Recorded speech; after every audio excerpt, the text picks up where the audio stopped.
আসসালামু আলাইকুম ওরহমতুল্লাহি ওবরাকাতু। আলহামদুলিল্লাহ ওসসালাতু ওয়াসসালামু আলা রাসূলিল্লাহ ওয়া আলা আলিহি ওয়া আসহাবিহি ওয়া মান ওয়ালা, আম্মা বাদ। সুপ্রিয় দর্শক শ্রোতা ভাই বোন, অনেকেই আমাদের কাছে জানতে চান যে কোনো ছেলে অথবা মেয়ে একে অন্যকে যদি পছন্দ করেন, ভালো লাগে এবং তারা কোনো প্রকার সম্পর্কে জড়ানো ছাড়া শুধুমাত্র আল্লাহর কাছে দোয়া করেন সেই কাঙ্ক্ষিত এবং পছন্দ হওয়া মানুষটিকে পাওয়ার জন্য, তার সঙ্গে বিবাহ যেন আল্লাহ রাব্বুল আলামিন সহজ করে দেন, ব্যবস্থা করে দেন, এরকম দোয়া করা তাদের জন্য জায়েজ আছে কি না। এই প্রশ্নের উত্তরে আমরা সহিহ মুসলিমের একটি হাদিস উল্লেখ করতে পারি, যেখানে প্রিয় নবী সাল্লাল্লাহু আলাইহি সাল্লাম ইরশাদ করেছেন, লা ইয়াজালু ইউস্তাজাবু লিল আবদ মা লাম ইয়াদউ বিইসমিন আও কাতিআতি রাহমিন মা লাম ইস্তাজিল। অর্থাৎ বান্দার দোয়া আল্লাহ রাব্বুল আলামিন ততক্ষণ পর্যন্ত কবুল করতে থাকেন যতক্ষণ না সে কোনো পাপের কাজের জন্য দোয়া না করে এবং আত্মীয়তার সম্পর্ক ছিন্ন করার জন্য দোয়া না করে এবং তাড়াহুড়ো না করে। তার মানে দোয়ার ক্ষেত্রে শুধুমাত্র তিনটি ক্ষেত্রে দোয়া করার নিষেধাজ্ঞা রয়েছে। প্রথমত, যে কোনো পাপের কাজের জন্য আল্লাহর কাছে দোয়া করা যাবে না। দ্বিতীয়ত, আত্মীয়তার সম্পর্ক ছিন্ন করার জন্য আল্লাহর কাছে দোয়া এবং প্রার্থনা করা যাবে না। এবং তৃতীয়ত, দোয়ার ক্ষেত্রে তাড়াহুড়ো করা যাবে না। এই তিনটি ছাড়া যে কোনো দোয়া আল্লাহর কাছে পেশ করা যেতে পারে।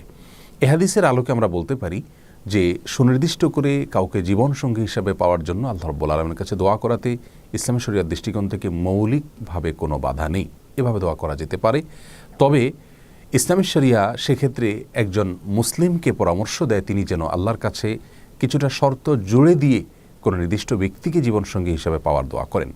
অর্থাৎ আল্লাহ, অমুক ব্যক্তিকে যদি আমার জীবনসঙ্গী হিসাবে পাওয়াটা আমার জন্য সার্বিকভাবে কল্যাণকর হয়, তাহলে আপনি সেটি আমার জন্য সহজ করে দিন। এভাবে দোয়া করাটা তার নিজের জন্য সার্বিকভাবে ভালো এবং উপকারী।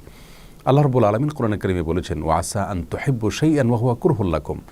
তোমরা অনেক কিছুকে দুনিয়াতে পছন্দ করো, নিজের জন্য কল্যাণকর মনে করো, অথচ সেটা তোমার জন্য কল্যাণকর নয়, যা তুমি জানো না। এছাড়া সহিহ বুখারীর একটি হাদিসে প্রিয় নবী সাল্লাল্লাহু আলাইহি সাল্লাম আমাদেরকে ইস্তেখারার শিক্ষা দিয়েছেন, যার অর্থ হলো দুনিয়াবি যে কোনো কাজে আল্লাহর কাছে মঙ্গল এবং কল্যাণ কামনা করে নেওয়া।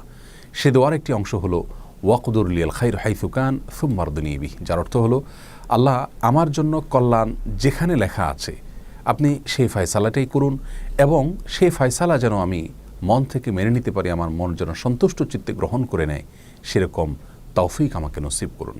অতএব নির্দিষ্ট কোনো ব্যক্তিকে জীবনসঙ্গী হিসেবে পাওয়ার জন্য আল্লাহর কাছে দোয়া করাতে ইসলাম শরিয়াতে কোনো প্রকার বাধা নেই। তবে শর্ত জড়িয়ে দিয়ে যদি এভাবে দোয়া করা হয়, আল্লাহ তার সঙ্গে বিবাহে যদি আমার কল্যাণ লেখা থাকে, তাহলে আমার জন্য সেটিকে সহজ করে দিন, অন্যথায় আমার মন থেকে তাকে মুছে দিন। এরকম দোয়া করাটা বেশি উপকারী এবং কল্যাণকর।